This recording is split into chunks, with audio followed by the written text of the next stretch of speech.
Your first few months of Jiu-Jitsu can be really hard, and you might have questions that you don't know the answer to. No question is dumb, and I'm going to answer the most common white belt questions that white belts have that they're too embarrassed or too awkward to ask. So let's get started. Am I too old, out of shape, or unathletic for this? You're not, because Jiu-Jitsu attracts people from all walks of life, different shapes and sizes, ages and strengths, and these people need people to grapple with too. So you training helps them out, and them training helps you out.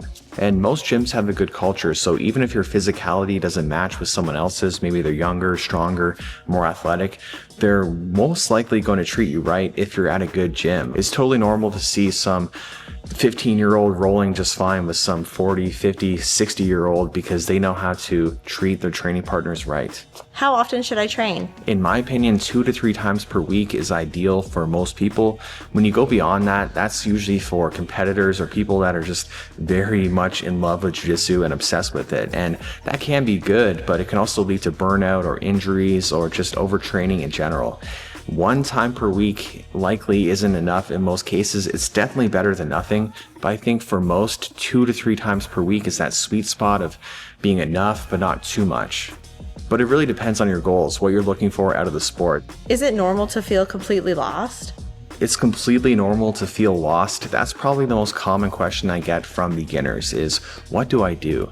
And this is totally valid because when you start Jiu-Jitsu, there's so much information coming at you, so much to sort through and figure out what to focus your attention on. And that's how you get better at Jiu-Jitsu. You get better at focusing your attention on what actually matters. So in the beginning, there's just so much. And when you get more advanced, it's just easier to narrow down what I want to focus my attention on. So it's completely normal if you feel lost. How do I avoid being that guy that nobody wants to roll with? It's really not that hard. You need to basically just not stink and be a good person. Hygiene is number one. Even if you're a good person but you stink, people will not want to train with you. And if you smell good but you're a complainer or you hurt people or you're just someone that isn't an enjoyable role, then likely people won't want to train with you. So it's like all things in life. Just don't stink and be a good person and people will probably want to be around you. What should I do if I'm injured or super sore? Should I still come to class?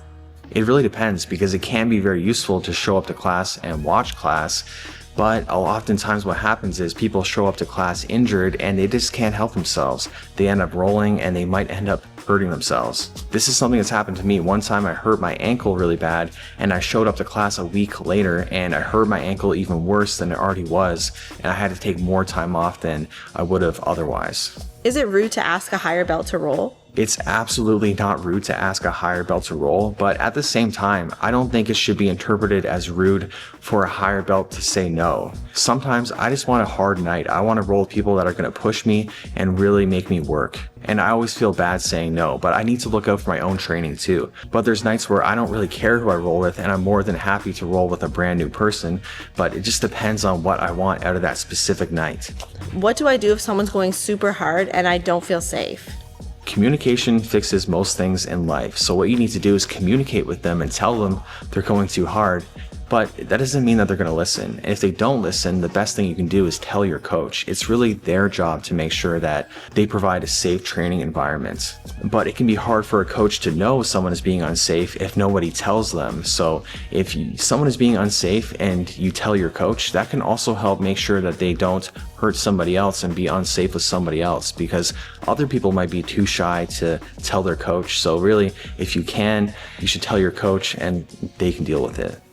Is it okay to ask questions during class? It's absolutely okay and even encouraged. I love when people ask questions. I feel like it's so much more of a conversation and dialogue that way, rather than me just doing a monologue. You're paying to learn Jiu-Jitsu, and if something is unclear, you should ask so that it is clear. And maybe other people have the same question you do, but they're too shy to ask. So asking can really help them. And again, most instructors appreciate questions. What do I do if I don't want to roll with someone? How do I say no? The easiest way is just to make an excuse. There's nothing wrong with a little lie just to not hurt somebody's feelings. You can just say, oh, I already have a partner, or I'm taking this round off, or whatever you need to do, and eventually they're going to get the hint if you don't ever say yes. Or you can just tell them directly why. Maybe, oh, you're too big for me, I'm a very small person, but obviously be mindful of their feelings when you say no, and it should be no issue. Spring is here, and with spring comes change, oftentimes in the form of shifting priorities and new routines. Unfortunately, however, many feel anxiety during these transitions. For instance, all those springtime social media photos, the lofty vacations that everyone seems to be enjoying, people living their best lives, all of this content can heighten the feelings of inadequacy and fear of missing out. For example, when I was younger, I used to have that fear of missing out. Because I'm a perfectionist, I always wanted to improve, to be better than I am at the moment, and that would often lead to anxiety. Anxiety is no joke. It can be debilitating, and I know this from experience. And my paid partner, BetterHelp, can connect you with a therapist to provide support. It's easy to start. Just fill out a questionnaire and they'll connect you to a therapist who can help you. They carefully make sure that therapists on the platform are well qualified, and their support team is there to help you if you have any questions. With over 7,000 reviews and over 4.3 rating on Trustpilot, BetterHelp is a platform you can trust. Let BetterHelp rule your anxiety so that it doesn't rule you. Click the link in the description or go to betterhelp.com/JTJJ to get 10% off your first month of therapy.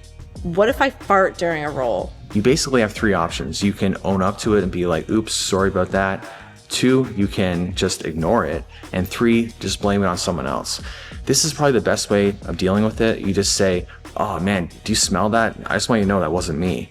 They know it wasn't them, and they think it wasn't you because they think you're not lying, and they're just going to assume that it was the people beside you. What do I do if I accidentally hurt someone? Just apologize and mean it. You don't want to just say sorry and then act like it's no big deal. They should know that you genuinely feel sorry. And you have to learn from your mistake and not make that mistake again and hurt other people the same way. For me, one time I hurt my training partner, my good friend Joey. I did a hip throw on him and his foot stayed on the mat, but his body went to the mat and he dislocated his knee. I felt so bad, but the silver lining is I learned from this. I learned to never force a hip throw and to make sure that somebody's foot comes off the mat when you're hip throwing them. And now I try to talk about that a lot, let people know that this is a danger that can happen if you're not careful. How often should I wash my gi? Should I wash my belt? You should wash your gi and belt every single time you use it. Some people think that if you wash your belt, your skill leaves your belt along with it and you're not as good at jiu-jitsu because of it, but obviously that's not true. And belts can contain bacteria, all sorts of nasty stuff, all the same as a gi. So if you're not washing your belt because you think that it's going to make you worse at jiu-jitsu, maybe just start washing your belt. How do I tap if my hands are trapped? You can stomp the mat, you can say tap, and just in general, I think saying tap is the safest way of tapping. But regardless, it's your job to make sure that your training partner knows that you're tapping. So saying tap, tapping them, hitting the mat with your foot, whatever you need to do, you need to make it obvious. Sometimes the music is loud or you have a quiet voice like I do. So you can't just assume that your training partner knows that you're tapping. You need to make it obvious to them to keep yourself safe. What's the deal with all the skin infections people keep talking about? The most common are going to be ringworm and impetigo. I've had ringworm twice in 13 years and impetigo one time in 13 years. So I think the chances of getting it are pretty low and not something to super concern yourself about, but obviously take steps to avoid it. Shower after class, be a very hygienic person, and go to a gym that takes hygiene and cleanliness seriously. But at the same time, a gym can be very clean, but if someone with something comes on the mats, it doesn't matter how clean the gym is and how clean the mats are, they can spread something. So it's really the gym's responsibility and the people at the gym's responsibility to make sure that they don't let anything spread. Should I be worried about getting injured? You should be worried enough to be careful and mindful to take care of your body, but not too worried where it affects your enjoyment of jiu-jitsu. Injuries are actually pretty rare in jiu-jitsu. Like rarely do we have someone get hurt in our classes, but it does happen once in a while, but it's not something that's just recurring all the time. I wouldn't say that jiu-jitsu is any more dangerous than most sports, and not doing sports is dangerous too. If you sit on the couch watching Netflix all day and don't use your body, you're doing damage to your body. And if you use your body for things like jiu-jitsu or other sports, you risk getting hurt, and that's just a reality. How hard should I be going during rolls? Usually it's just best to match the intensity of the person that you're rolling with. Some people like rolling hard, some people like rolling light, so it really depends. I like rolling hard and have no problem with someone rolling hard with me, but I wouldn't impose myself on someone else. I wouldn't roll hard when I can tell they don't want to roll hard. I'm going to match their intensity, but if they do want to roll hard, let's have a good time. Basically, you want to avoid using your strain face as much as possible, and that should be a good indication that you're not overly exerting yourself. How long does it take to get a blue belt? 1.5 years to 2.5 years is pretty average, but it really depends on the gym. It depends on the individual. Although you should chase skill and not the belt, it definitely does feel good to get a blue belt and something to be excited about. So there's nothing wrong with wanting a blue belt or being excited about it, but definitely prioritize skill first and foremost. Is it normal to feel claustrophobic? Should I tap to pressure? It's absolutely normal. I think everyone goes through this. I felt claustrophobic at times, and in the past, I have tapped that feeling of claustrophobia. But over time, I've learned to survive it, and that's given me proof that I don't need to tap when I'm feeling that way. So when you are feeling that way, you have that proof. I know I can go through this and not have to tap. But at first, if you do tap once in a while because you have to, don't feel bad on yourself, but try to give yourself that proof that you don't need to tap in those situations. Is it better to roll with people who are better than me or people I can beat? A variety of both is ideal, but overall, I think it's best to roll with people that are worse than you, but not like way worse than you, just a bit worse. So you can still work on things without too much consequence. At the same time, they're not just wrecking you, or you're not just wrecking them with ease. Are people going to get mad if I submit them? Some people will, but if they do, screw them. People have egos in the sport and they're losers. Is it okay to roll with women or should I try to avoid it? Everyone has their own comfort levels, and some women don't want to roll with men, and that's absolutely fine. And some men don't want to roll with women, and that's absolutely fine too. You roll with who you want to roll with, and you don't roll with who you don't want to roll with. And should I be trying to win every roll?